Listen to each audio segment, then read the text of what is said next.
To it. Last May 27th in Sheffield, England, this man went to the hometown of Kell Brook and via an 11th round KO captured the IBF welterweight championship of the world.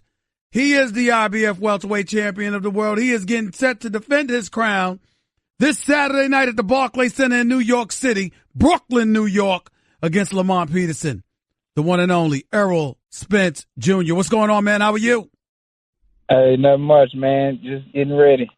All right, you're on this media tour, man, and you're doing a lot of interviews and what have you. I want to make sure you're careful because you don't need to be tired Saturday night. You're going to be ready, right? Oh, yeah, I'm definitely going to be ready. I had some interviews to do this morning, but I canceled them. Well, it's time to get focused. I feel you on that. What do you expect in this fight Saturday night? What are you predicting? I'm expecting Lamont Peterson to come in shape like he always does, and try to bring the fight to me. And I'm predicting one-sided, great performance by myself, and a W, of course. When you think about your skill set and what you bring to the table, you're 22-0, you got 19 knockouts. When you look at yourself right now, some people ask you, do you compare yourself to Floyd Money Mayweather, who you've sparred against, worked out with, I assume. But I want to know what kind of fighter, when you look throughout the annals of boxing history and you think about the great fighters that have fought in this sport, who do you model yourself after?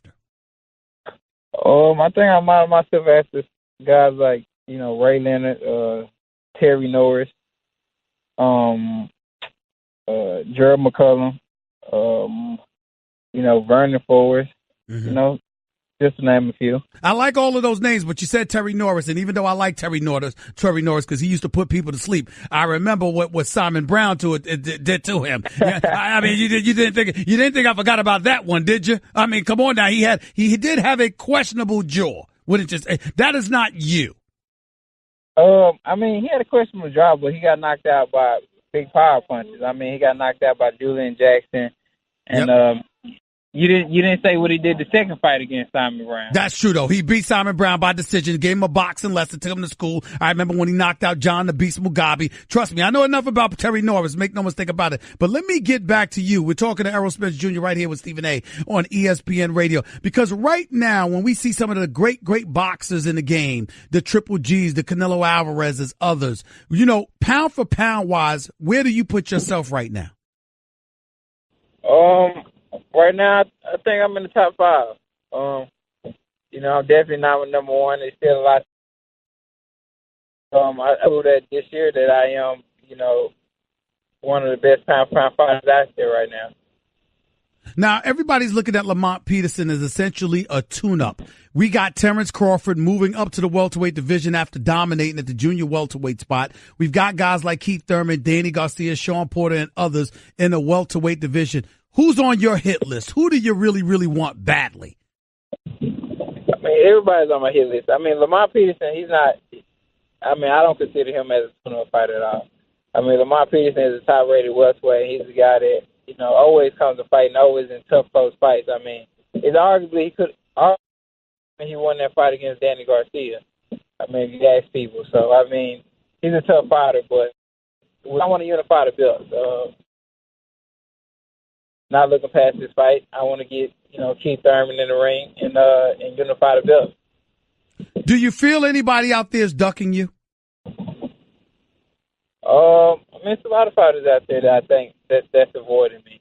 I don't like to use the word ducking, but there are fighters out there that's avoiding me. A lot of the top welterweights are avoiding me. Have you concerned yourself with the fact that in some people's eyes you looked so great? Why would anybody want to risk their careers by fighting you a bit too early? As a result of that, you may not get the fights that you're in search of. Have you concerned yourself with that at all? That may be the fans, perspective, but I feel like as a fighter, that's your mentality should be different from a fan mentality or a spectator mentality. Mm-hmm. As a fighter, your whole mentality should be like, I want to fight the best. I want to beat the best. Oh, this guy has a belt. I'm going to try to take this belt from him.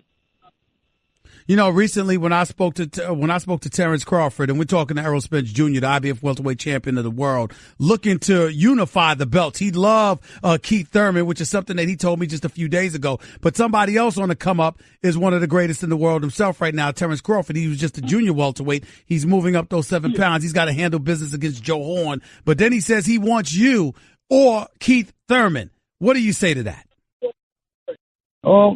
I like his mentality. That's what he's supposed to want. And, it's something that we definitely make it happen, especially, with the guys in the suits, go and talk about it and try to get that fight made. I mean, he's across the street, and I'm on the other side of the street. So that's something the guys in the suits got to discuss. And, that goes past us just wanting to fight.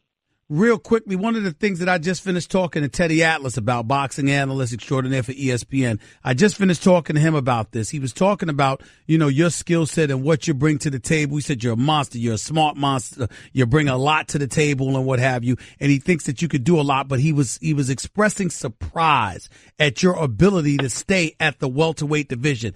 Is it tough for you to stay at 147, or is that something that comes relatively easy for you? I wouldn't say it's easy. It just takes it's a lot of discipline. I mean, it's a lot of discipline, and basically staying on top of your diet and your weight. I mean, I woke up today only a pound over, so I'm not gonna say I make it easy, but I just stay disciplined and stay to my food regimen, and it is mentally taxing because you want to eat certain things, and right. People around you might be eating something and you can't eat that. So I mean, it is hard mentally, but I mean, as long as I stay disciplined, I can make this weight for at least 4 or 5 more years. Yeah, because I was getting ready to ask, is that your way of saying that, 2-3 big fights at this weight, at the welterweight spot at 147, and then after that you're going to move up to junior middleweight? Is that the vision that you have for the future, or all you focused on right now is handling your business in this division? Hello? Yes, I'm here. Can you hear me now? Oh, yeah, I hear you. Yeah. That's something I would do. Okay. If something presented itself where, I could fight for a title at 154, I'll do that. I mean, if it was, it's an interest to me, but it's not something that I'm rushing at all. I got you. I mean, it's a lot of guys at 47. It's still my dream to be undisputed at 147, so that's my main focus. Last question to you. What's your prediction for Saturday night? We want to hear a prediction. Oh, my prediction for Saturday night is me getting my hand raised and, great one-sided performance. Lamar Peterson going to put up a great fight, but I feel I just have the skills and the ability to negate anything that he does and, put on a great show and a great performance for the fans. Errol Spence Jr., the reigning, defending IBF welterweight champion of the world, going up against Lamont Peterson Saturday night at the Barclays Center in Brooklyn on Showtime. Don't miss it. Appreciate you, man. Appreciate your time. Good luck this Saturday night, and I'll talk to you soon. Thank you, Cowboys Nation. Oh, Lord, you're a Cowboys fan. I forgot you were from Dallas, Texas. Oh, you just, and I got love for you, and that's what you're going to do to me. Mention the Cowboys on this show. Oh, Lord. And you know what? They shouldn't even be represented by you. You know that, right? Because you're a winner. You're a winner. You can't say that about the Cowboys. Hey, we'll be back to our glory days soon, man. Are you ready for this analogy for me to give this to you before I let you go? You are 22-0. It's been 22 years since the Dallas Cowboys won the Super Bowl. Take it easy, man. We'll be back. Yo, whatever. Right. You've been saying that since you were born. Yeah, we'll be back. Goodbye, man. Errol Spence Jr., IBF welterweight champion of the world. He's a bad somebody, y'all. Make no mistake about it. Lamont Peterson, good luck, my brother. Good luck. You will need it.